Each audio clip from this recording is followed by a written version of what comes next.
Welcome to another episode of Wings and Things. Your host right here, Fidel. And Josh is on vacations.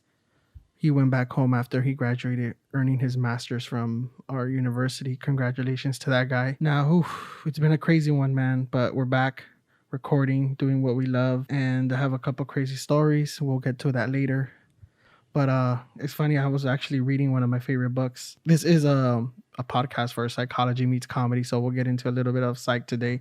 So I was reading earlier how we were being compared to lobsters, and lobsters and human beings have a lot in common. That being in their water kingdom, it's a winner take all lobster world, just like in the human society, where the bigger, stronger lobsters tend to dominate, get the best shells of food, women, and they compare it to also the human society where people that tend to be better looking, smarter, and not other jazz tend to have, the upper hand in society. Either they grow up rich or tend to be more intellectual, tend to have more money, tend to have better lifestyle. So it was just interesting the way they were correlating a lobster to their human society. Well, how in our society you could easily say that the top 1% have as much of money as the bottom 50%, and that's if you think about it, that's pretty insane. Most of us know it but never realize if we see it in a picture or actually visualize how much that is, where the 1% of the population tend to have more than the bottom 50% of the population, where the richest 85 people have as much as the bottom 3.5 billion people. So just take that into consideration. So that's not just in human society, it's also in the animal kingdom, where you're born with limitations. You're born maybe smaller, not as smart. That also affects you being the top lobster per se. Now, comparing lobsters to humans, it sounds a little far-fetched, but once you think about it, there's a lot of similarities that go on too. There's a lot of similarities between both, in that being when lobsters are out there hunting or looking for food or prey, they usually tend to encounter other lobsters and fight them. So when a lobster fights and loses, they tend to have a lower self-esteem. And that's also similar to humans, where you try to get a job or something and you apply, you get called for an interview doesn't go as well, or you're waiting for the call back and then you get that email saying they went another direction. That lowers your self-esteem. So that also happens in lobsters. The difference is they are fighting. And once a lobster tends to lose a fight, it becomes a domino effect, just like in our society. Once you lose a fight, you tend to lose the next one and the next one. And it's kind of difficult to bounce back from that. And that's when once a lobster or a person tends to go down, you have very limited options, that being giving up and continue to walk in a low self-esteem or to keep pushing forward. So when lobsters tend to fight against each other, obviously the dominant one most of the time becomes the victor, and that gives them advantages for not just being the victor, having stronger shells, also having better real estate of where they live. They tend to be might have a position where they could hide from predators, closer to food, a place where they could rest and heal. And this also equates to true human neighborhoods, where people that are born with materialistic things or more than the other tend to live in better neighborhoods, tend to live in affluent neighborhoods, or have parents with more resources. Ergo, they tend to have better experiences with school, TAs, tutors, or whatever that would help them benefit and also continue to thrive more than the average person that was raised with limited material. So this could translate to a better job, continuing to a better school, and then furthermore having a better job and higher income later on in life because of their parents being able to be in better neighborhoods. So actually, this reminds me a lot when I used to do mixed martial arts as a kid. I did it for 11 years, and one thing that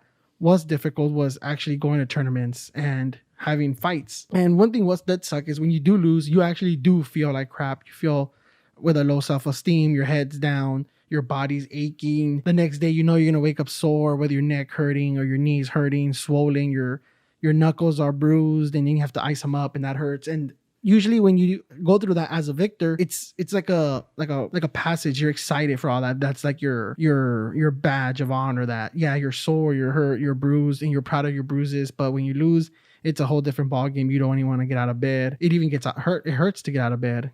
and you don't want to fight anymore. You don't want to compete. You don't want to do anything. And yeah, I could relate to how you correlation with other lobsters in the kingdom of the water kingdom. Usually when you do have a loss and another loss, you tend to be isolated. Your shell might be weak. You might be exhausted, and a stronger lobster can come and even take whatever you have, or even you can not be guarded and be eaten by a predator because you're not aware of your surroundings because you're so depressed.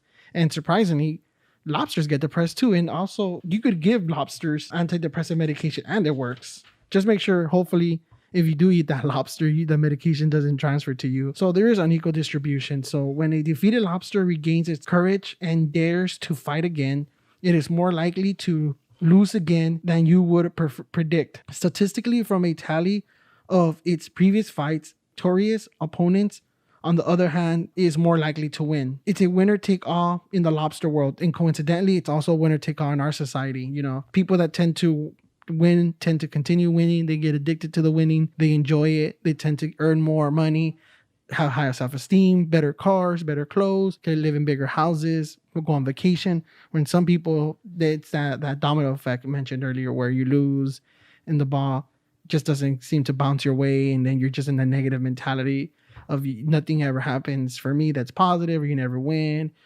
I never win anything, and then it just that cycle of your mentality. So that's a dangerous wheel to be spinning on, where you're trying to do good and then you fail and then you fail again, and then you just automatically assume you're a failure. You know, dealing with clients, it's a little scary knowing that some people, realistically, when they share their life with you, it is one fail after another. And it's hard. You're not there to be a cheerleader, but it is hard hearing someone's story, and then you're empathize with them, and you're like, oh wow, they are losing back to back to back. And how much gas does someone have to lose back to back to back, where you could see Joe Schmo out there barely trying and outperforming and maybe earning more than you, or the quote luck of the draw, whatever, in jobs or right place, right time. They might get a promotion when you're not, because you're still dealing with the previous loss that you encountered, and still trying to overcome that hump. So I could relate a lot to that, having a few losses in my life, not just in fighting, but also having a family at a young age. You know, you really have to dig down and actually look at yourself and keep pushing forward. Yeah, sometimes the ball is not going to roll your way, but doesn't mean you give up and quit and you just lay and show your belly to life and just call it a day or call it a life and just say, hey, I'm a loser. But not everybody has that mentality. That's why I think it's important for self-care, self-love, and all that other stuff. And by self-care, I mean do things that bring you love, bring you joy in life. For example, jogging, yoga, outdoor activities, hanging out with friends, cooking, grilling. Like, oh man, I love grilling. One of my things that I love to do. I'm not the best baker. I don't think, if I ever bake something, don't try it, because I've never baked. I'm sure if I put my mind to it, I could figure it out, but it's not my thing. I love cooking. I love cooking meat. I love steaks. I love filet mignon. I just love steaks, medium rare. Can't go wrong. I love the prepping of it, the grilling it, the slow cooking it, medium rare, preparing the vegetables on the side. And you could use your imagination when it comes to the sides of, as long as it's vegetables and greens. You could grill them, you could boil them. Sure, you can even have them as is, just wash them and clean them, and eat them. But my favorite for sure is grilled asparagus with mushrooms, some green peppers, you chop them up, pretty big size, salt and pepper, a little bit of avocado oil on them. Oh yeah, that's the spot right there. So things like that keep your mind healthy is a positive. Just, it doesn't have to be expensive, doesn't have to be grilling like mine, but it could be easy as walking the park, drawing, painting. Oh, one of my friends just got into painting and she loves it to death. It's not the most expensive hobby, but you let your mind start drawing, start doing stuff. And it's helpful. You just have to find your niche to build your confidence. In sports, you do that all the time. You have that pickup game you have. When I used to play football, before you start, you used to play the JV team, the freshmen, to just boost you up, run plays, do things you won't do in the game to boost up your confidence. When you fight, you sometimes have dummy fights, stepping stone fights. You fight someone that you could beat them, but you fight just to build that self-esteem, to build your skills, have another practice that you won't get damaged, and all that. It's just finding ways to keep moving forward regardless of how hard life hits you. And we have a lot in common when it comes to the animal kingdom. Right now, I know I was talking about lobsters We have a lot in common with other animals, but let's just skip to the topic of motivation and finding the niche of your life to keep pushing and finding your goals. And I think that's the most important thing is finding something that excites you to wake up in the morning. That's the important thing. Waking up in the morning knowing you're going to do what you love. That could be your work, your hobby. I'm blessed to do something I love at work, both my jobs and my other one, and doing my podcast. It's just something that I love doing. It's exciting. Sometimes I think about it and actually I get pumped. I get into that flow state where I feel focused and I'm excited to go through the day and then get home and do my stuff. So not everything works for everyone. You have to find your niche. You have to try and error. I tried drawing. It wasn't for me. I suck at drawing. Oh my God, I'm the worst. I would have to get those sheets where you could just put over and trace and color and do that because that's how horrible I am. When it comes to imagination, when it comes to drawing, art, stuff like that, I took art twice in community college and I sucked that I had to do extra credit just to earn a B. It's just not my cup of tea. So I know that's not mine. But one thing I do like doing, hey, if you know me, I love talking. I also love listening. So that's why I started a podcast. Wings and Things right here where we just have fun today. But today was more of a not too serious podcast, but it was a have fun type of podcast because, COVID, we're being restricted with whatever we do, but you just keep pushing forward and have fun with life. And I think that's pretty much it. So it was just a quick check-in with everybody and hopefully all goes well and I'll see you guys next time.